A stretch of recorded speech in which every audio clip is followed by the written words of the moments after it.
और यहां से सबसे रसीला प्रसंग प्रारंभ करते हैं गोस्वामी जी महाराज, जहां प्रथम मिलन जानकी जी और भगवान का होने जा रहा है। सुन सखी प्रथम मिलन की बात। लक्ष्मण जी के साथ प्रभु बाग के द्वार पर आ गए।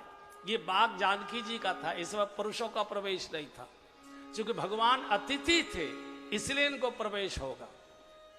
द्वार बंद है तो भगवान लक्ष्मण जी ने कहा, गुरु प्रभु हम तो राज्य के अतिथि हैं, स्टेट गेस्ट हैं, हमको तो अधिकार है। बोले नहीं, बाग का मालिक वो नहीं होता जिसने बाग लगाया है, बाग का मालिक माली होता है जिसने बाग की रक्षा की है। ऐसे तो अंदर से माली मालिन में झगड़ा हो रहा था। मालिन कल बाजार आई थी नमक मिर्च खरीदने के लिए और भगवान का दर्शन करके गई तो पूरी रात लड़ती रही। अभी भी अरे पुष्प लेकर चले जाओ, इसी बहाने तुमको दर्शन हो जाएगा, जीवन धन्य धन्य हो जाएगा।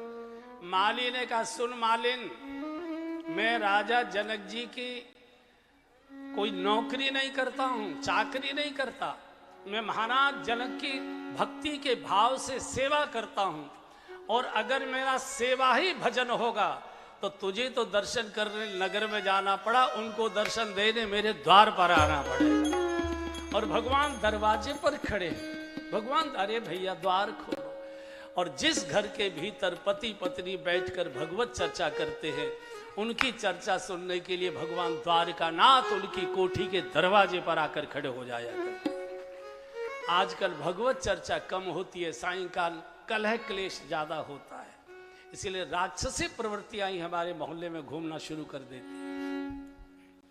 माली आया है, दौड़कर द्वार खोला, भगवान ने हाथ जोड़कर चाचा जी कहकर प्रणाम किया। माली रो पड़ा, नहीं प्रभु नहीं, कहाँ आप और कहाँ मैं।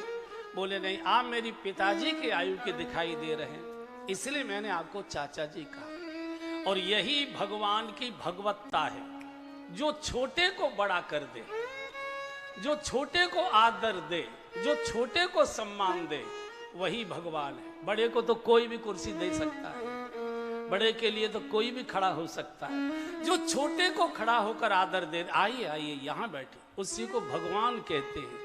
और भगवान कुछ नहीं। इधर भगवान पुष्प चयन के लिए आगे बाग में प्रवेश किए, इधर सुनैना माँ ने जानकी जी को कहा, जानकी बिटिया कल तुम नहीं जा पाओगी, कल तुम्हारा स्वयंवर है, इसलिए आज बाग में जाओ और गौरी माँ का पूजन करो बड़े भाव से, और गौरी माँ से मनोनुकूल वर का वरदान लेकर आओ। देखिए भगवान गुरु पूजा के लिए आए हैं और जानकी जी गौरी पूजन के लिए आई है। बहुत मैं इस प्रसंग को अभी लेता हूँ 2 मिनट में, पहले वो गा लीजिए। पूज्य मामा जी, हमारे बक्सर वाले मामा जी, पूज्य नारायण दास भक्तमाली जी, बड़े प्रसिद्ध बड़े विनम्र संत हुए भारतवर्ष में। इस कलिकाल में दुर्भाग्य से उनका निधन एक एक्सटेंट में हुआ। पूरे देश में बहुत शोक साधुओं में मनाया गया जब मामा जी का ये समाचार सुना। उन्होंने लिखा है, वो जानकी जी के साथ बहन का रिश्ता माना करते थे, इसलिए सारा देश उनको मामा जी कहकर पुकारता था। उन्होंने बहुत सुंदर भजन लिखा है उस समय का। सुनैना माँ ने कहा, बिटिया जाओ बाग में गौरी माँ का पूजन करना और माँ से मनोनुकूल वर का वरदान लेकर आना। अष्ट सखियों के साथ श्री किशोरी जी बाग की ओर आ रही हैं। मामा जी ने बहुत सुंदर लिखा, एक बार गाई। पूजन की करके तैयारी सखिन संग आए जनक की लली। हाँ, पूजन की करके तैयारी सखिन संग आए जनक की लली। पूजन की करके तैयारी सखिन संग आए जनक की लली। संग सखी सब सुभग सयानी, संग सखी सब सुभग सयानी। बीच सिया सुकुमारी सखिन संग आए जनक की लली। हाँ, बीच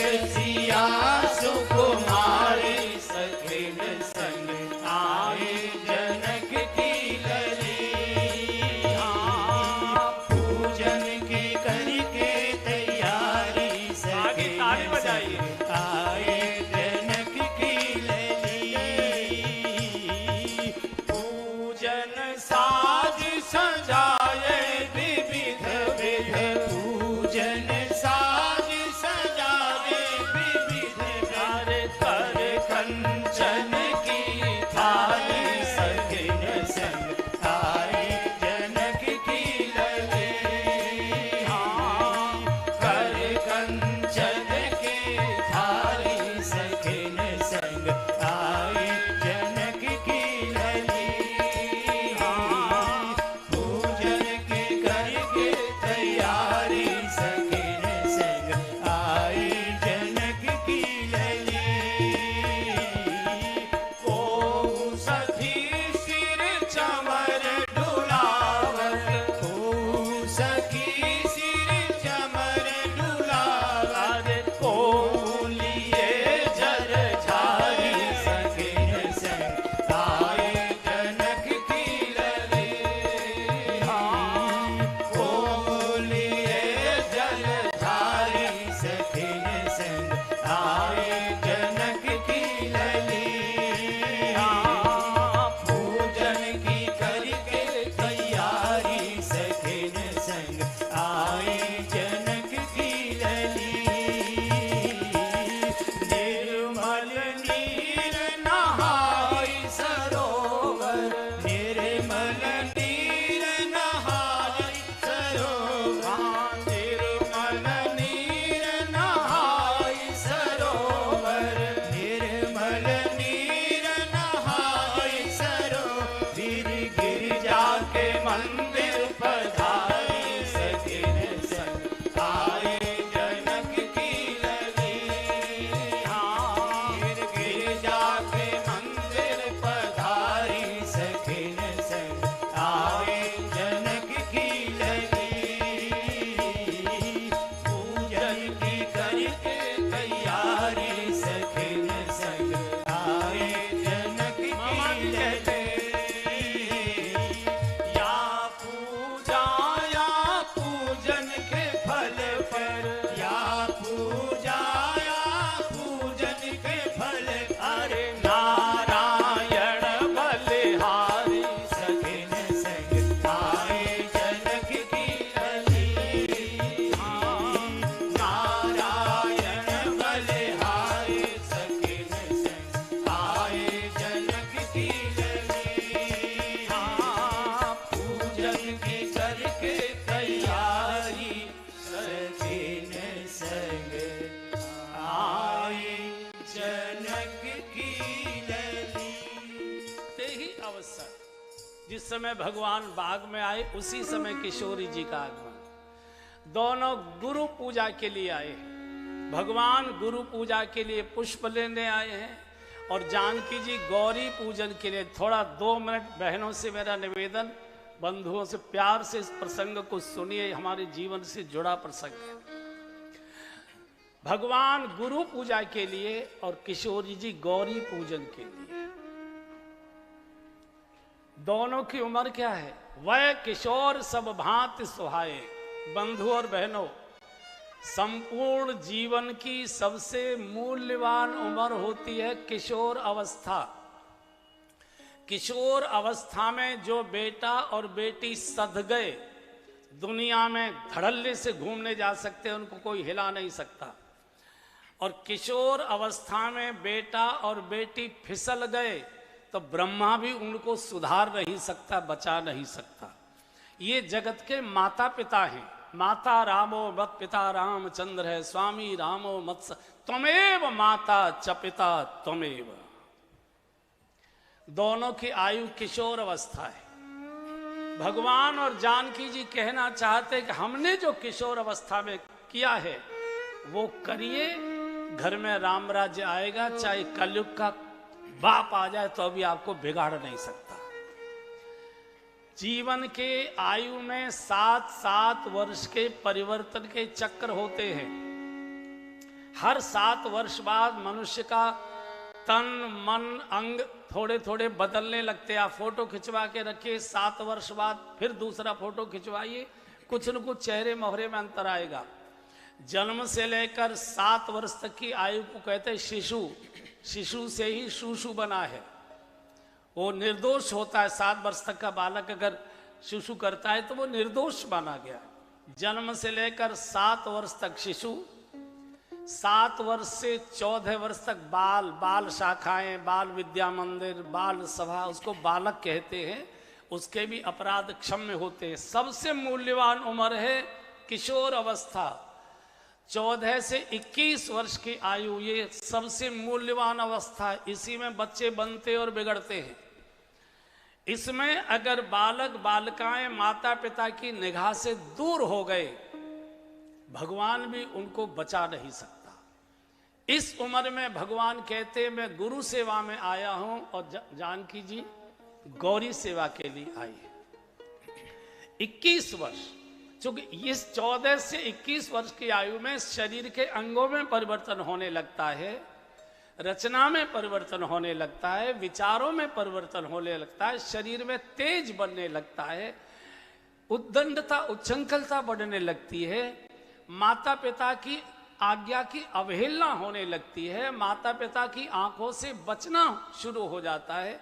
ये सबसे मूल्यवान आयु है। फिर आगे 4 चक्र युवावस्था के 7 की 7 चौक 42, 7 क्या है 28, 7 चौक 28। अरे यार हम अफसर नहीं हो गए होते, तेरे पढ़े लिखे होते, प्रथम अधिकारी होते ना कहीं कहीं। तो और उसके बाद प्रौढ़ अवस्था और वृद्धावस्था। बहुत ध्यान से सुनिए, आप सब बेटा बेटी वाले हैं। इस उम्र में बेटा बेटी माता पिता की आंखों से छुपना शुरू कर देते हैं, बचना शुरू कर देते हैं, छुपकर जाना शुरू कर देते हैं। उद्दंडता उच्छृंखलता मन में बढ़ने लगती है। भगवान गुरु पूजा के लिए आए। गुरु केवल शरीरधारी मनुष्य नहीं है, गुरु गुणों का पुंज है। गुरु माने ज्ञान, गुरु माने गरिमा, गुरु माने गंभीरता, गुरु माने चरित्र, गुरु माने मर्यादा, गुरु माने धर्म, गुरु माने शील, गुरु माने सत्कर्म, गुरु माने सद्विचार। ये जो पुल्लिंग के शब्द हैं, ये सब गुरु के प्रतीक है। जानकी जी गौरी पूज, गौरी केवल शंकर जी की पत्नी ही नहीं है, अर्धांगिनी ही नहीं है। गौरी माने ज्ञान, गौरी माने गरिमा, गौरी माने गंभीरता, गौरी माने ममता, गौरी माने शील, गौरी माने त्याग, गौरी माने तपस्या, गौरी माने सहनशीलता। ये जो पुल्लिंग स्त्रीलिंग के सद्गुण है, ये गौरी के प्रतीक है बंधुओं। ये दोनों महापुरुष चतुर करके दिखा रहे हैं। मैं गुरु माने ज्ञान की प्रकाश की ओर जा रहा हूं, धर्म की ओर जा रहा हूं। गौरी मर्यादा की ओर, धर्म की ओर, शील की ओर, समर्पण की ओर, त्याग की ओर, तपस्या की ओर, इसके लिए इधर जा रही। आज हमारे देश की इस किशोर अवस्था की पीढ़ी को सारी दुनिया नष्ट करने पर तुली है। और 3 चीज किसी भी समाज को नष्ट करना हो, कोई युद्ध करने की आवश्यकता नहीं, उसकी 3 चीजें बिगाड़ दीजिए, वो समाज वो संस्कृति नष्ट हो जाएगी। और तीनों का आक्रमण हमारे भारत में हो रहा है। सारी दुनिया की शक्तियां इसी भारत को टारगेट किए हुए हैं। पहला, उसका भोजन बिगाड़ दीजिए। दूसरा, उसकी भाषा बिगाड़ दीजिए। तीसरा, उसका भेष बिगाड़ दीजिए। और आज तीनों पर भयंकर आक्रमण। कोई बालक रसोई की बनी हुई रसोई खाना पसंद नहीं करता। सब पैक, सब डिब्बे सड़ा हुआ, गला हुआ, केमिकल से भरा हुआ। एक, भोजन बिगड़ा। भाषा, कोई हिंदी बोलना ही नहीं चाहता। कई बहनें तो कहते मेरी थोड़ी हिंदी कमजोर है। तो फिर आपका मजबूत क्या है भैया? गाली? हाँ, मजबूत है। भाषा का संस्कारों पर, आत्मा पर प्रभाव हुआ करता है। प्रेम की भाषा और शत्रुता की भाषा अपनी ही होती है। भगवान से प्रेम की अपनी भाषा में ही बोलोगे तब भगवान सुनेगा। भारत का भगवान अंग्रेजी नहीं जानता है। भारत का भगवान भारतीय भाषाओं को जानता है, संस्कृत को जानता है, प्रदेशों की भाषा को। और तीसरा, भेष। भगवान ही मालिक है। ऐसा विकृत भेष, पैंट लटक रही है, घिसटती जा रही है, धागे निकल रहे हैं, घुटना फटा हुआ है, कूला फटा हुआ है, यहाँ थेगड़ी लगी है, यहाँ थेगड़ी लगी है, एक बाह यहाँ लटक रही है, एक बाह यहाँ अटक रही है, बिल्कुल ऐसे ऊल जलूल। एक कुत्ते से मैंने पूछा, यार तू सोता रहता है ऐसे वेश पहन पहन के, इतने लोग निकलते, भौंकता क्यों नहीं? बोले कहाँ तक भौंकू, सब एक से हो गए। कहाँ तक भौंकू? वेश का मन पर, संस्कारों पर बहुत बड़ा प्रभाव हुआ करता है। बड़े बड़े करोड़पति परिवारों के बेटा बेटियां फटे कपड़े, चिथड़े, थेगड़ियां लगी हुई, घुटने अलग निकल रहे, कूल्हा निकला, इधर यहाँ फटा, इधर थेगड़ी। मैंने वृंदावन में, अब तो वो संत नहीं रहे, शरीर छूट गया उनका। एक दिन उनसे पूछा मैंने, बाबा जी एक बात बताओ, ये करोड़पति लखपति परिवारों के बच्चे बच्चियां ये इतने फटे चिथड़े क्यों पहने घूमते? बोले बेटा तुमको मालूम नहीं है, भगवान के यहाँ न्याय है, भगवान के यहाँ दिन देर हो सकती है, अंधेर नहीं है। ये पिछले जन्म में सभी बड़े बड़े धनपति लोग थे, इन्होंने अपनी सुख साधन के लिए समाज को चिथड़े पहनने के लिए मजबूर किया था। अब इनका जन्म तो रईस घर में हो गया है, लेकिन भगवान कहता है भले ही रईस घर में जन्म ले लो, चिथड़े ही पहनाऊंगा तुमको, फटे ही कपड़े पहनाऊंगा, साबित पहनाऊंगा। वेश का बहुत बड़ा प्रभाव। मैं भी जानता हूं कि आज पैंट के बिना काम चलेगा नहीं, दौड़ती जिंदगी है। मैं भी जानता हूं, ऐसा नहीं है कि मुझे इसका ज्ञान नहीं, लेकिन 3 अवसरों पर, 4 अवसरों पर अपना वेश पहनिए, बाकी पहनो मत पहनो तुम्हारी मर्जी है, जितना पहनते हो उसे भी छोड़ दो, कोई बात नहीं। और हो सकता है ये दिन आ जाए कुछ दिनों के बाद, ये हो सकता है। 4 बार कब? जब बहन से राखी बंधवाएं तब भारतीय वेश पहनो, जब बहन से द्योज का टीका कराएं भारतीय वेश पहनो, और जब अपना जन्मदिन मनाएं भारतीय वेश पहनो, और जब फेरे लेने जाओ, शादी करो, उस समय भारतीय वेश पहनो, बाकी जो चाहो सो करो। ये देश नहीं है, ये मां है। दुनिया में किसी देश को मां कहकर संबोधित नहीं किया जाता। पाकिस्तान, बांग्लादेश हमारे ही अंश हैं, हमारे ही अंग हैं, तो भी उनको मां कहकर नहीं पुकारा जाता। मां केवल विश्व में एक ही है, भारत माता, इसको मां कहकर संबोधित किया जाता। हमारे यहाँ हम लोग शाखा में गीत गाते थे, गा लीजिए। चंदन है इस देश की माटी, तपोभूमि हर ग्राम है, हर बाला देवी की प्रतिमा, बच्चा बच्चा राम है। हर बाला देवी की प्रतिमा, बच्चा बच्चा राम है। चंदन है इस देश की माटी, तपोभूमि हर ग्राम है, हर बाला देवी की प्रतिमा, बच्चा बच्चा राम है। हर बाला देवी की प्रतिमा, बच्चा बच्चा राम है। चंदन है इस देश की माटी, हर शरीर मंदिर सा पावन, हर मानव उपकारी है। हर शरीर मंदिर सा पावन, हर मानव उपकारी है। जहाँ सिंह बन गए खिलौने, गाय जहाँ माँ प्यारी है। जहाँ सिंह बन गए खिलौने, गाय जहाँ माँ प्यारी है। जहाँ सवेरा शंख बजाता, जहाँ सवेरा शंख बजाता, लोरी गाती शाम है। हर बाला देवी की प्रतिमा, बच्चा बच्चा राम है। हर बाला देवी की प्रतिमा, बच्चा बच्चा राम है। चंदन है इस देश की माँ। ये माँ है। एक बार दोनों हाथ उठाकर जय जयकार करिए, बोलिए भारत माता की जय। भगवान बाग में आ चुके, किशोरी जी बाग में प्रवेश करती हैं। एक सखी भगवान को देख गई, जिसने कल बाजार में भगवान को देख लिया था, तो कहा जानकी जानकी देवी कहीं नहीं जा रही है, थोड़ी देर के बाद ही पूजा कर लेना, कैला देवी यहीं आ जाएंगी, चिंता करने की जरूरत नहीं है, असली देवता का दर्शन करो। कौन है? बोले बता नहीं पाऊंगी। वे ही दोनों राजकुमार इस समय बाग में हैं जिन्होंने अपने रूप सौंदर्य से पूरे जनकपुर को पागल कर दिया था। सखी के पीछे पीछे जब जानकी जी चली तो जानकी जी के चलने से जो आभूषण पहने हुई थी वो कंकण किंकिन नूपुर धुनसन, भगवान ने पुष्प चैन रोक दिया और उस दिशा की ओर देखने लगे कि कौन आ रहा है, कौन आ रहा है। इतने सुंदर आभूषण का स्वर देखो, भक्ति को देखने के लिए भगवान लालायित हो जाता है। हम भगवान के दर्शन के लिए लालायित हों, ये सामान्य दर्शन है। भगवान हमारे दर्शन के लिए लालायित हो, ये भाव की पराकाष्ठा है।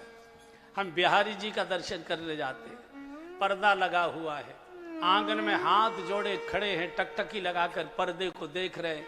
पुजारी जी गोसाई जी कब पर्दा हटाएं और कब हम बिहारी जी को निहारें, ये सामान्य भाव है। बिहारी जी अंदर खड़े हैं, पर्दा लगा है, हम आंगन में खड़े हैं और पर्दे के अंदर बिहारी जी टकटकी लगाकर देख रहे हैं कि कब गोसाई जी मेरा पर्दा हटाएं और कब मैं आगरा से आए अपने भक्त का दर्शन करूं। ये भाव की पराकाष्ठा हमको याद आती, उनको नहीं आती। भगवान हमको देखे, भगवान टकटकी लगाकर देख रहे हैं। मुझे सूरदास जी की बात बहुत अच्छी लगती है। आप जानते सूरदास जी जन्मांध थे, आपके पड़ोसी ही थे, कोई दूर के नहीं थे, आपके मोहल्ले के ही हैं। तो ये परासोली में रहते थे, सायंकाल की संध्या आरती में जाते थे जतीपुरा। अंधे थे तो लालटेन ले जाते थे, सबसे पीछे बैठते थे, चुक धक्का मुक्की न हो। और जब आरती की घंटी बजती थी सब लोग खड़े होते थे, पर्दा हटता था, आरती शुरू होती थी तो एक कंधे पर लालटेन रख के जोर जोर से बोलते जय हो श्रीनाथ जी की, जय हो गिरिराज जी की, जय हो श्रीनाथ जी की। एक कोई आगरा का तो नहीं था, सिकंदर आका था, वो भी दर्शन करने गया तो उसने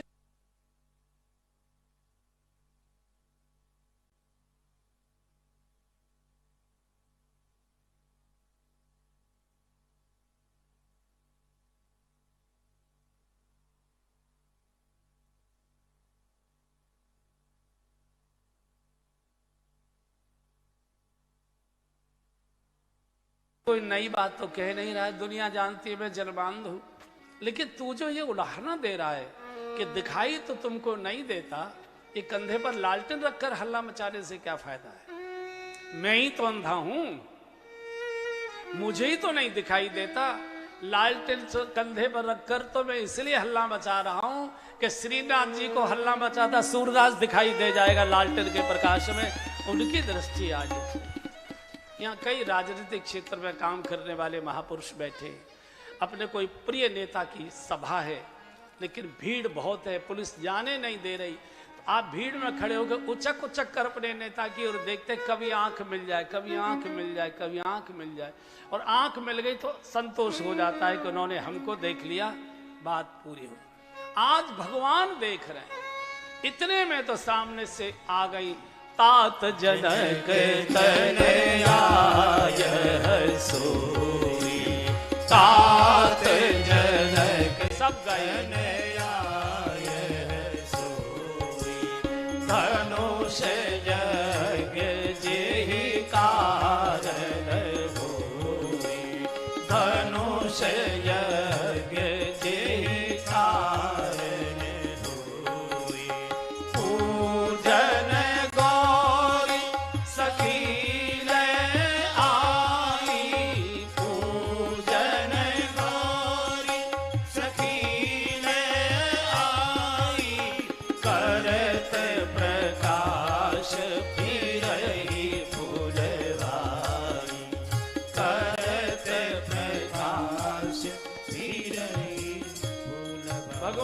लक्ष्मण जी के हाथ पकड़िया, भैया ये जनक जी की बिटिया जानकी हैं जिनके स्वयंवर में हम आए हैं, इस समय गौरी पूजन करने आए हैं। लखन अब तुझसे मैं क्या छुपाऊं भैया, मेरा तन तेरे पास खड़ा है लेकिन मेरा मन तो जानकी जी के पास ही चला गया। और ये सत्य भी है, भगवान का मन तो भक्ति के ही पास जाएगा, भोग के पास तो जाएगा नहीं। भगवान अपने छोटे भाई से श्रृंगार की चर्चा कर रहे हैं। आज के इस वासना के युग में भी अगर कोई युवक किसी लड़की के प्रति आकर्षित हो जाता है, उसकी चर्चा अपने भाई से नहीं करता। हाँ, बहन को तो शायद कर देता होगा, लेकिन भाई से नहीं करता। आज भगवान छोटे भाई से श्रृंगार की चर्चा क्यों? भगवान जानते हैं लक्ष्मण से कुछ नहीं छुपाया जा सकता। लक्ष्मण शेषनाग के अवतार हैं, भगवान की शैया है, और भगवान सारी लक्ष्मी जी से श्रृंगार की चर्चा तो शेष के ऊपर ही बैठकर करते हैं। लक्ष्मण से क्या छुपा? दूसरे लक्ष्मण जैसा वैरागी आज तक इस पृथ्वी पर हुआ नहीं। लक्ष्मण जी ने कभी जीवन में जानकी जी को भाभी कहकर नहीं बोला, हमेशा मां कहकर बोला करते। और ये घटना कब पता लगी? और ये भी सत्य है कि लक्ष्मण जी ने कभी जानकी जी का चेहरा नहीं देखा, चरण ही देखे। एक जानकारी हुई, जब सीता जी का हरण करके रावण ले जा रहा था, तो किष्किंधा की पहाड़ी पर सुग्रीव बैठे अपने सेवकों से, सचिवों से बात कर रहे थे। तो जानकी जी ने सारे आभूषण उतार कर वहां डाल दिए और वो पोटली में बांधकर सुग्रीव ने रख लिए। जब भगवान सीता जी की खोज करते करते किष्किंधा पहुंचे, तो सुग्रीव ने कहा, महाराज, रावण एक महिला का अपहरण करके ले जा रहा था, रोते रोते उस महिला ने कुछ आभूषण गिराए हैं, हमने रख लिए हैं, आप पहचान लीजिएगा, जानकी जी के हों तो रावण ले गया है, दिखाओ। पोटली खोली गई, एक एक आभूषण। लखन, ये शीश फूल जानकी जी का है क्या? ये नथ जानकी जी की है क्या? ये कर्ण फूल जानकी जी का है क्या? ये कंठार जानकी जी का है क्या? लक्ष्मण जी रो पड़े, प्रभु मैं कुछ नहीं पहचानता हूं, ना हम जानामी केयूरे, ना हम जानामी कुंडले। फिर क्या पहचानते हो? बोले, नूपुरे अहम जानामी, मैंने तो माँ के चरण देखे हैं, नित्य पादा भी बंधने, माँ के बिछिया नूपुर तो पहचान सकता हूं। ऊपर इतना बड़ा वैरागी जिसने कभी जीवन में भावी नहीं कहा जानकी जी को। भगवान उनसे श्रृंगार की चर्चा करते। क्यों जानते कि ये मेरे श्रृंगार में सहयोग तो करेगा, लेकिन खुद रसास्वादन नहीं करेगा। इतने में तो लता भवन से प्रकट भय पुरुष सिंह दो वीर। जानकी जी ने प्रभु को देखा, प्रभु ने जानकी जी को देखा। जानकी जी घबरा गई, भाल तिलक श्रम बिंदु सोहाए। मन मन में सोचने लगी, इनको तो फूल की कली तोड़ने में पसीना आ रहा है, ये शंकर जी का कठोर धनुष कैसे तोड़ेंगे? और मैंने तो इनका वर्ण कर लिया। एक बार भगवान से किसी ने पूछ लिया, भगवान 10,000 राजा जिस धनुष को हिला नहीं पाए, उसको तो आपने यों ही तोड़ दिया। ले चढ़ावत खेचत गाढ़े, काहू ने लखा देख सब ठाड़े। और फूल की कली तोड़ने में आपको पसीना आ गया, ये क्या लीला है? भगवान ने कहा, देखो भैया, धनुष तो अहंकार का प्रतीक था, कठोरता का प्रतीक था। अहंकार को, कठोर को तोड़ने में तो मुझे बिल्कुल परिश्रम नहीं करना पड़ता, पर क्या बताऊं, फूल जैसी कोमल भावनाओं को तोड़ने में तो मुझे भी पसीना आ जाया करता है। और ये सामान्य कलियां नहीं थी, ये भक्ति की कोमल कोमल भावनाएं थी। और भक्ति की कोमल भावना को तोड़ना तो भगवान के वश की बात नहीं। पुनः गौरी पूजन के लिए गई भवानी भवन बहोरी। बहुत भावरी विनती गाई, बहुत रो रो कर विनती की है, और इतना भाव से की कि विनय प्रेम वश भई भवानी, विनय प्रेम वश भई भवानी, खसी माल मूर्ति मुस्कानी, खसी माल मूर्ति मुस्कानी। विनय में कितनी ताकत होती है कि पत्थर की मूर्ति मुस्कराने लगी। हमारा अहंकार इतना ज्यादा है कि हमको देख के पड़ोसी भी मुंह बिगाड़ लेता है। विनय प्रेम वश भई भवानी, खसी माल मूरत मुस्कानी। आशीर्वाद दे दिया, सुन सिया सत्य आशीष हमारी, सुन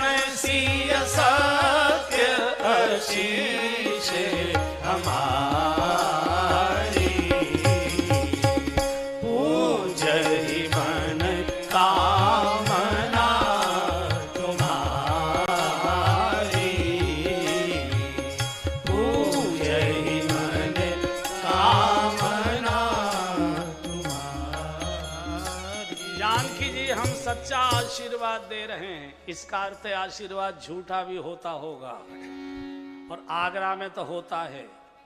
10 कैंडिडेट आपसे वोट मांगने आए, 10 को आशीर्वाद देते हो कि नहीं? वोट तो एक को ही देते हो। इसलिए कहना पड़ा सुन सिए सत्य आशीष हमारे, हम सच्चा आशीर्वाद दे रहे। जाओ, जो तुमने वरण मन में किया है वही तुमको पति रूप मिलेंगे। यहां से चले हैं और आज का प्रातःकाल का सूर्योदय जानकी जी के भाग्य का निर्णय लेकर प्रकट हो रहा है। देश विदेश के सब राजे महाराजे रंगभूमि की ओर आज स्वयंवर का फाइनल कार्यक्रम है, पूर्ण कार्यक्रम है। आज बड़ी भारी भीड़ है, सब राजे महाराजे दौड़े चले जा रहे हैं। इधर विश्वामित्र जी के साथ भगवान राम और लक्ष्मण जी जब रंगभूमि में पधारे तो पूरे जनकपुर के नागरिक दौड़ पड़े भगवान का दर्शन करने के लिए। जिनकी जैसी भावना थी, जाके रही भावना जैसी, प्रभु मूरत तिन देखी तैसी। जो वहां संत लोग बैठे थे, भगवान उनको इष्ट के रूप में दिखाई दे रहे हैं। जो ज्ञानी जन बैठे थे, भगवान तत्व के रूप में दिखाई दे रहे हैं। जो अहंकारी राजा बैठे थे, भगवान उनको भयानक रूप में दिखाई दे रहे हैं। जो दानव मानव रूप लेकर बैठे थे, भगवान उनको काल के रूप में दिखाई दे रहे हैं। नगरवासियों को भगवान अपने सगे संबंधी के रूप में दिखाई दे रहे हैं, और जनक और सुनैना जी को भगवान अपने बेटे के रूप में दिखाई दे रहे हैं। जैसी जिसकी भावना थी, सम्मंचनते मंच एक सुंदर विशद विशाल, मुन समेत था बंध दो बैठा रे महिपाल। दोनों को सबसे ऊंचे मंच पर बिठाया गया। अब शतानंद जी ने कहा जनक जी को, राजन बिटिया को बुलाइए, स्वयंवर का मुहूर्त आ रहा है। आज सखियों ने बहुत दिव्य श्रृंगार जानकी जी का किया है, लेकिन माँ के श्रृंगार का वर्णन करना अपराध माना गया है। क्योंकि माँ तो माँ होती है, चाहे स्वरूप है चाहे कुरूप है। माँ तो सब प्रकार से पूज्य हुआ करती है। गोस्वामी जी सुभग श्रृंगार, धीरे धीरे मंडप के अंदर प्रवेश हो रहा है भक्ति महारानी का। दिव्य सुगंध जैसे आ गई हो और मधुर गीत की स्वर लहरी चल रही है। धीरे चलो सुकुमार, सुकुमार सिया प्यारी। धीरे चलो सुकुमार, सुकुमार सिया प्यारी। धीरे चलो सुकुमार, सुकुमार सिया प्यारी। चली संग गए सखी सयानी, चली संग गए सखी सयानी। गावत गीत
भक्ति की दिव्य सुगंध पूरे पंडाल में झिझक गई। बुजुर्ग बैठे थे, सब परिवारी जन संकोच में आगे। धीरे धीरे बंधुओं, जानकी जी भक्ति की प्रतीक है और भक्ति भजन धीरे धीरे ही बढ़ाना चाहिए।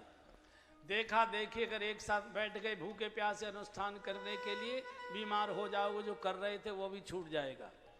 इसलिए हमारे शरीर की क्या स्थिति है उसके अनुसार ही भजन करिए। अगर हम डायबिटिक हैं तो खाली पेट नहीं, कोई न कोई चाय बिस्कुट लेकर करिए। भजन में इसका कोई संबंध नहीं है कि बिना खाए पिए ही करेंगे। देखा धीरे, हमारा शरीर जो गवाही देता है वो धीरे चले, चूंकि भक्ति बहुत सुकुमार होती है, सुकोमल होती है।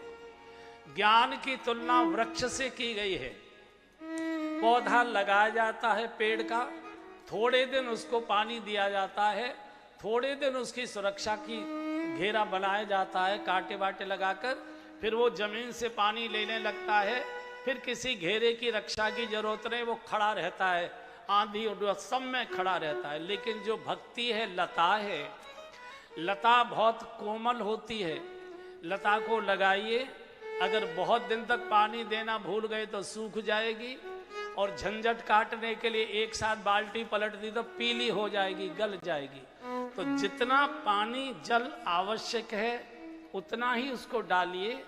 भजन हमारा शरीर जितनी गवाही देता है उतना ही करिए। वृक्ष की सुरक्षा थोड़े दिन की जाती है, लेकिन लता की सुरक्षा बहुत लंबे समय तक कांटों से, जालियों से उसको रखा जाता है, और वृक्ष को आगे चलकर किसी सहारे की जरूरत नहीं पड़ती। लेकिन लता को ऊपर उठाने के लिए कोई न कोई बांस, बल्ली, रस्सी, कुछ न कुछ लगाना पड़ता है। इसका अर्थ ये है कि भजन करिए अपनी शरीर की स्थिति देखकर एक बात, दूसरे किसी न किसी के सहारे से भजन को आगे बढ़ाइए। कोई गुरु का मार्गदर्शन लीजिए, कोई गुरु का सहारा लीजिए, कोई भजनानंदी व्यक्ति से अपनी शंकाओं का समाधान करे, फिर आगे बढ़िए। मनमौजी भजन नहीं चाहिए, गुरुमुखी भजन चाहिए, मनमुखी भजन नहीं चाहिए। किसी न किसी गुरु के सानिध्य में, मार्गदर्शन में भजन करिए। और भजन की सुरक्षा बंधुओं और बहनों बुढ़ापे तक करनी पड़ती है। लता को बुढ़ापे तक, बड़े समय तक भी जालियां लगानी पड़ती है, कांटे लगाने पड़ते हैं, तथा तो विकार वासनाओं की भैंस, विकार वासनाओं की बकरी कुतर जाएंगी, खा जाएंगी, हाथ मलते रह जाओगे। अरे राम राम, इतने दिनों से पाली थी, खा गया इसको। भजन की सुरक्षा भी बहुत आवश्यक है। भजन किसी सतगुरु के सानिध्य से, उनके संरक्षण में, और सबसे ज्यादा है भजन की सुरक्षा। अन्यथा तो दसियों साल से किया गया भजन पूजा पाठ, एक बार साले के लड़के की शादी में चले गए, बारात में चौपट कर आए, वहीं जाकर वहीं चौपट कर आए। एक बार दोस्तों के साथ गोवा घूमने चले गए, सत्यानाश कर आए जो कर रहे थे। इसलिए भजन करने वाले को भजन की सुरक्षा, रिश्तेदारी की जगह है, खूब प्रणाम करिए, लेकिन किसी भी रिश्तेदार की गलत बात में सहयोग मत करिए, न खान में, न पान में, न दृश्य में, न कहीं भी। हम पैर छूते हैं आपके, आप हमारे लिए पूज्य हैं, प्रणाम करते, लेकिन सर नहीं। झूठ बोलकर सत्य की रक्षा करें नहीं, पहले ले लेते थे, आजकल होम्योपैथिक दवाई ले रहे हैं, तबीयत बहुत खराब है, डॉक्टर ने बिल्कुल मना कर दिया। असत्य बोलकर सत्य की रक्षा करिए, कल्याण हो जाएगा आपका। झूठ नहीं बोल सकते थे इसलिए 2 घूंट ले लिया, नहीं, 2 घूंट इतने गहरे गड्ढे में गिरा देगा, कोई निकालने वाला पैदा नहीं होगा। और अब सीता जी को प्रवेश करते दिव्य सुगंध, संकोच में बुजुर्गों को देखा, आसन पर बिठाया, और अब जनक जी के बंदी जनों ने नगाड़े पर चोट की, बोले बंदी वचन बर सुनो सकल भयपाल, पण विदेह कर कहे हम बुझा उठाए विशाल।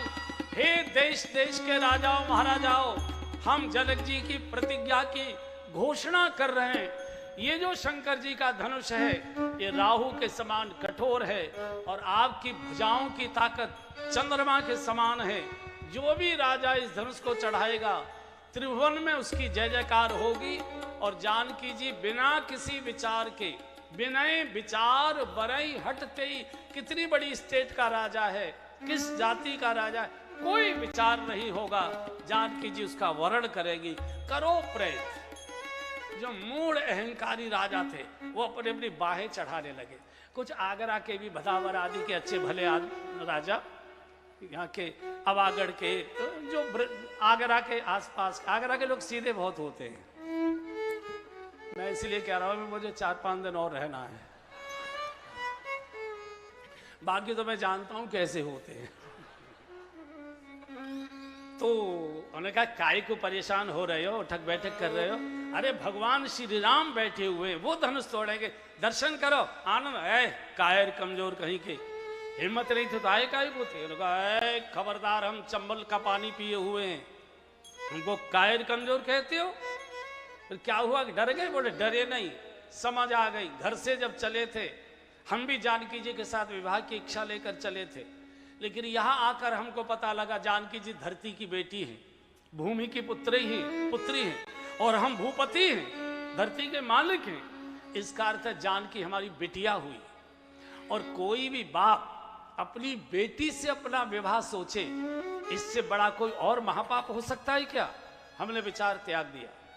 तो मूढ़ राजा ने कहा फिर काय के लिए बैठे हो? बोले कन्यादान लेने के लिए बैठे। अब कन्यादान लेकर जाएं, लेकिन चले इष्ट देवन सिर राय। मूढ़ राजा चलते हैं और उठाने की कोशिश करते हैं, धनुष हिलने को तैयार नहीं, फिर सिर झुकाकर बैठ जाता है।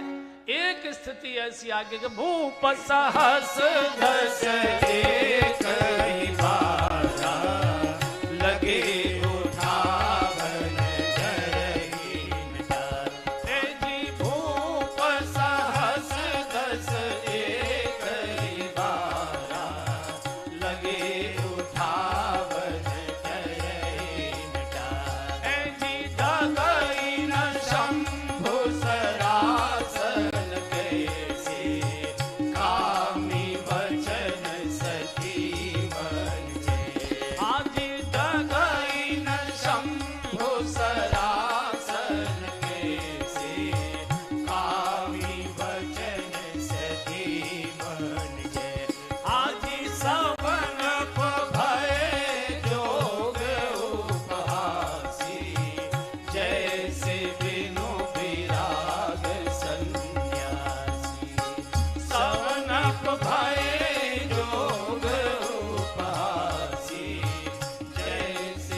राजा धनुष पर चिपक गए। तो गोस्वामी जी से किसी ने, महाराज ये क्या कर रहे हैं? 10,000 राज एक साथ मान लो ये उठा लेते तो क्या आप जानकी जी की चटनी बना के बांटते राजाओं में? क्या करते? गोस्वामी जी ने कहा 10,000 राजा धनुष को उठाने के लिए नहीं चुपके थे। बोले तो? बोले दवाई रखने के लिए चुपके थे, हम उठने ही नहीं देंगे। आप में से गांव के कौन कौन है, जरा हाथ उठाना। गांव के जिन्होंने गांव में जन्म लिया। अच्छा है गांव के, लेकिन शहर में आ गए हो, डर के मारे कह नहीं रहे हो। आपने छप्पर उठाते देखा होगा कभी गांव में, वहां भी एक मनोरंजन होता है छप्पर का। चैत के महीने में आंधियों में छप्पर गिरते हैं, तो आज किनका उठना है, 10, 20, 25, 50 लोग इकट्ठे हो जाते हैं चौराहे पर, और जब छप्पर उठाया जाता है तो 10-5 तो ऊपर की ओर उठाते हैं और 25-30 नीचे की ओर खींचते ऐसे, और ले करेंगे ऐसे, है ना। नीचे छप्पर उठता तो नहीं है, टूट बेचारा जाता है वैसे। तो ये राजा इसी में थे, कोई उठाने ले दबोचे रहे।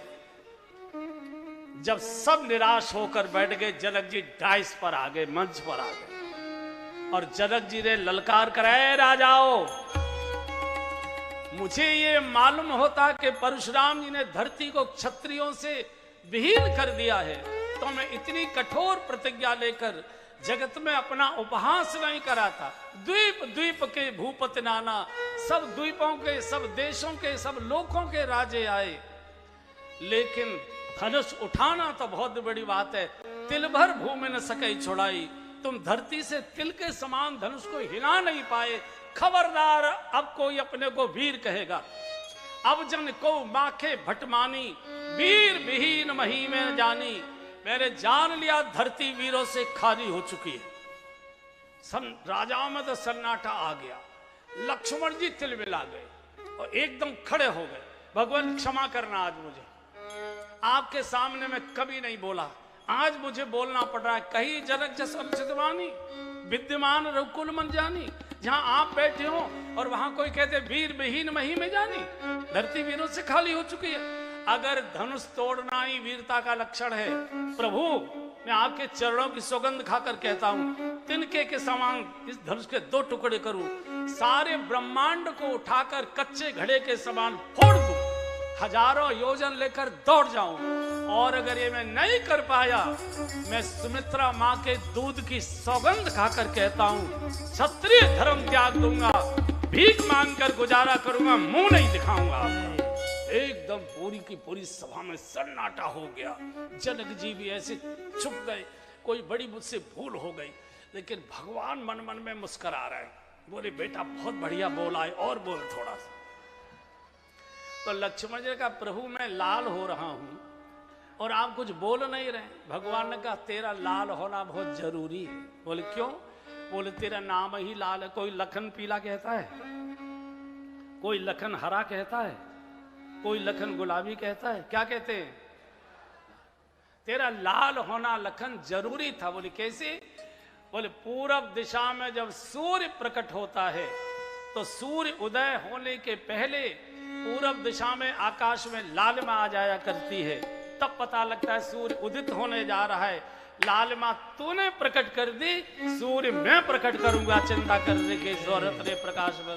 लेकिन सुन, तू क्या समझता था कि जनक जी की बात मुझे बुरी नहीं लगी? कि मुझे भी बड़ी बुरी लगी। पर मैं क्या कहता, गुरुजी जो बैठे, जब तक गुरुजी आज्ञा न दे, एकदम विश्वामित्र जी को भी अपनी भूल समझ में आ गई और विश्वामित्र जी अपने आसन से उठे और आकर भगवान की पीठ थपथपा कर बोले, राघव उठहु राम भंजहु भव चापा, मेटहु तात जनक परिताप। अरे उठहु राम भंजहु भव चापा, मेटहु तात जनक परिताप, मेटहु तात जनक परिताप, मेटहु तात जनक परिताप। राघव उठो और धनुष तोड़ दो। जनक जी के सेवक तो नहीं सर, नहीं गुरुजी, धनुष तोड़ना नहीं है, धनुष चढ़ाना। बोले नहीं, धनुष तोड़ा जाएगा और बीच से ही तोड़ा जाएगा, धनुष चढ़ाया नहीं जाता। क्यों? बोले धनुष अहंकार का प्रतीक है और अहंकार चढ़ाया नहीं जाता, अहंकार तोड़ा जाता है। और अहंकार बीच में ही होता है बंधुओं। बचपन में भी अहंकार नहीं होता, बुढ़ापे में भी कमर झुकने के बाद अहंकार नहीं रहता, जवानी में। और जिसने युवावस्था में अपने अहंकार को तोड़ दिया, भक्ति उसी का वर्ण करेगी, भक्ति उसी के जीवन में आया कर। उदित उदय गिर मंच पर रघुवर बाल पतंग, विकसे संत सरोज सब हर्षे लोचन भंग। बिल्कुल सहज ठाड़े भये उठे, सहज सुहाए, ठाड़े भये सब गाए उठे, सहज सुहाए, ठाड़े भये उठी, सहज सुहाए, ठाड़े भये उठी, सहज सुहाए, ठवने जुबा मृग राज लजाए, ठवने जुबा मृग राज लजाए। सहज ही चले कुंजवर स्वामी, बिल्कुल सहज भगवान धीरे धीरे। सुनैना जी रोने लगी, अपनी सखी को कहा, रही सखी ये क्या तमाशा करा रहे हैं, महाराज को जाकर समझाओ, ये बच्चों का तमाशा है क्या? क्यों बेइज्जती करना चाहते?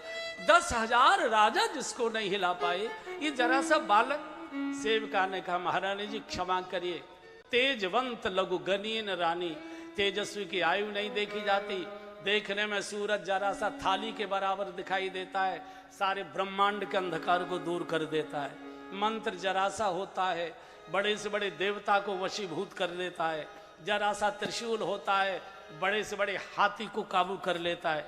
धैर्य रखो, यही धनुष तोड़ेंगे। पूरे जनकपुर के नर नारी स्त्री पुरुष सब मन ही मन भगवान शिव को, भोलेनाथ को पुकार रहे हैं, हे भोलेनाथ, हे अवडरदानी, हे शंकर भगवान, आज तक जो कुछ हमने पूजा पाठ जप तप नियम व्रत अनुष्ठान कावड़ जो कुछ भी चढ़ाया हो, आज सबका फल एक साथ दे दो, धनुष को हल्का कर दो, राम जी के हाथ से धनुष तोड़वा दो, जनक जी की चिंता मिटाओ, सुनैना जी की शंका मिटाओ, हम सबकी प्रतीक्षा दूर करो प्रभु। सब नगर के नागरिक और इधर भगवान जाते धनुष को, पहले धनुष की परिक्रमा करते और जानकी जी को तिरछी निगाहों से जब देखा, ओहो, बहुत मन ही मन मनावत, मन ही मन मनाव अकुलानी, मन ही मन मनाव अकुलानी, मन ही मन मनाव अकुलानी, मन ही मन मनाव अकुलानी, प्रसन्न महेश भवानी, हो प्रसन्न। जानकी जी मन ही मन अकुला रहे, मन ही मन पार्वती जी शिव को याद कर रही है, मैंने पूरा जीवन आपकी सेवा पूजा की है, आप अपने धनुष को हल्का कराओ, श्री राम जी के हाथों से धनुष तोड़वाओ, मेरी चिंता मिटाओ। इधर जब और जैसे ही भगवान ने ताके हर को सीता जी का जब आंखों के कोओं में आंसुओं की बूंद देखी तो भगवान घबरा गए, भक्ति की एक भी आंसू की बूंद धरती पर गिरेगी धरती जल जाएगी, संकेत कर दिया जानकी जी बस। और जैसे ही भगवान ने धनुष को निगाह भर कर देखा, ताके हर को दंड, एकदम लक्ष्मण जी मंच पर खड़े हो गए, पैर डाला। विश्वामित्र जी बोले, लखन ये तू क्या उठक बैठक करने लगा? बोले, गुरुजी अब आप कुछ बीच में मत बोलो, अपना काम करो, जाओ चिलम पियाओ, बहुत देर है। तेरा क्या काम है? बोले, मेरी जिम्मेदारी है, मैं शेषनाग का अवतार हूं, धरती मेरे शीश पर है, धरती को टिकाए रखने की जिम्मेदारी शेषनाग की होती है। और भगवान ने धनुष तोड़ने का संकल्प ले लिया है, और धनुष टूटने पर इतनी भयानक टंकार होगी कि धरती हिल सकती है, और धरती हिली तो धरती की बेटी के विवाह में विघ्न हो सकता है। इसलिए मैं दिक्पालों को सावधान करता हूं, ए दिक्पालो सावधान, दिस कुंजरो कमठै कोला, धरौ धरन धर धीर न डोला, राम चाहे शंकर धन तोरा, हो सजग सुन आयुष मोरा। ए दिक्पालो सावधान, धरती को जबड़ों में जकड़ कर रखना, धरती हिल जाए, फिर पैर। भगवान ने तिरछी निगाहों से लखन की ओर देखा। भगवान काल के बिना कुछ नहीं करते, जब काल सिग्नल देता है तभी। भगवान ने आंखों से पूछ लिया, लखन क्या कहना है? बोले, महाराज पोजीशन ठीक है, लगाओ निशाना। और जैसे ही काल ने ग्रीन सिग्नल दिया, उसी समय भगवान ने धनुष की पुनः परिक्रमा की। मन ही मन शिव पार्वती जी को प्रणाम किया, गुरुदेव को प्रणाम किया, जनक सुनैना जी को प्रणाम किया, धनुष को प्रणाम किया, धरती को प्रणाम किया। सब लोग टकटकी लगाकर देख रहे हैं क्या होने वाला है। और जैसे ही भगवान ने धनुष को एक ओर से पकड़कर खींचा, इतनी जोर की चमक हुई कि कण कण कण कण भरे भुवन धन घोर कठोरा, राम मध्य धन तोरा, भरे भुवन धन घोर कठोरा, भरे भुवन धन घोर कठोरा, भरे भुवन घोर कठोर, रव रवि बाज तजि मार्ग चले, शेखर ही गज डोल, आई मैं खोल पूरम कलिमल, सुर असुर मुनि कर कान दीन, सकल विकल विचारहि, को दंड खंडे राम तुलसी, जयति वचन उचारहि, को दंड खंडे राम तुलसी, जयति वचन उचार, तुलसी जय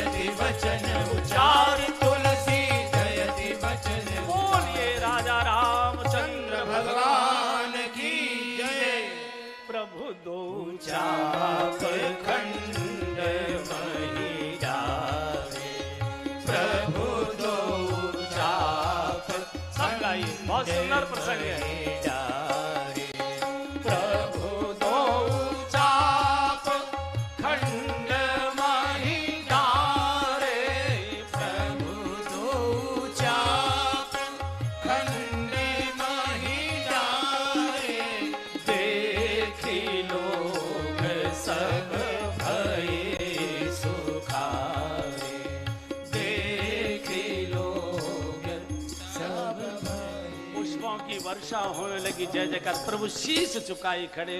सखियां धीरे धीरे जानकी जी को प्रभु के सन्मुख ले जाकर वरमाला हाथ में ऐसे खड़ी हुई हैं, पहना रही हैं कि पहनाई नहीं जा रही है। गोस्वामी लिखा प्रेम विवश पहराए न जाए। बहुत देर हो गई, शायद बदला लेना चाहती है जानकी जी कि अगर तोड़ने में देर करोगे तो जोड़ने में तो देर होगी महाराज। बड़ी देर हो गई, सब अकुला रहे। तो जानकी जी ने लक्ष्मण जी की और आंख इशारा से देखा। लखन जी, देवर शब्द वहीं से आया जो वर को देता है। अब आप ही कुछ कृपा करो। तो आंखों के संकेत से लक्ष्मण जी ने पूछा, मां मैं क्या कर सकता हूं?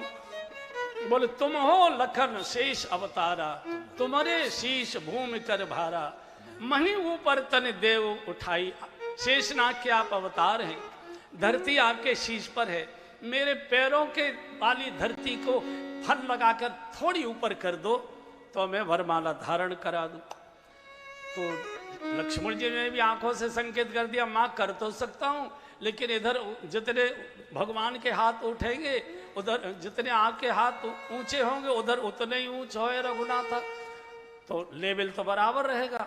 तो विश्वामित्र जी ने दोनों की आंखों का इशारा पढ़ लिया। पूछा क्या कह रही हैं? बोले कह रही हैं कि थोड़ी धरती ऊंची कर दो तो वरमाला में पहना दूं। बोले कर रहे हैं यार, लोग बधाई गाने के लिए बैठे हुए, जल्दी कर। बोले गुरुजी मैं ऊंचा नीचा नहीं कर सकता, मैं समाज में विषमता के लिए नहीं आया हूं। अरे बोले उपदेश का काम हमारा है, कैसे भी कर, कुछ भी कर, वरमाला होनी चाहिए। पूछा कुछ भी करूं? हाँ। तो जैसे ही कहा कि कुछ भी कर, तुरंत लक्ष्मण जी ने भगवान के चरणों में साष्टांग प्रणाम के लिए लक्ष्मण जी गिर पड़े और सीता जी को मौका मिल गया भगवान उठाने के लिए। जुगत सिय जय माल राम और मेली, जय जयकार बोलिए युगल सरकार की।